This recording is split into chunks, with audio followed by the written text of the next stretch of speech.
How to translate to any other language while typing in real time. Hey there, welcome to Insightful Tutorials. Do you chat with foreign friends, travel to foreign countries, or use apps in languages other than your primary language and face translation issues? If yes, then you are in the right video.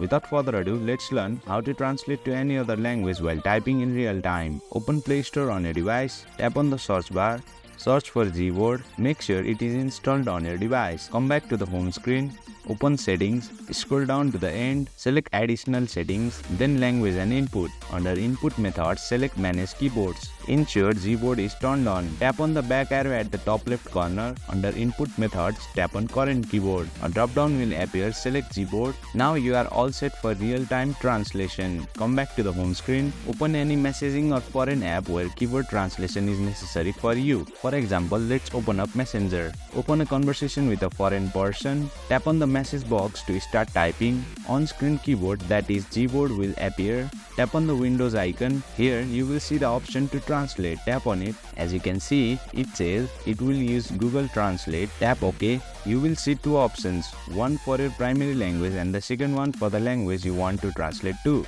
Tap on the first option. Select your primary language from the drop-down menu. For me, it's English. Tap on the second option. Select the language you want to translate to from the drop-down menu. For me, it's Nepali.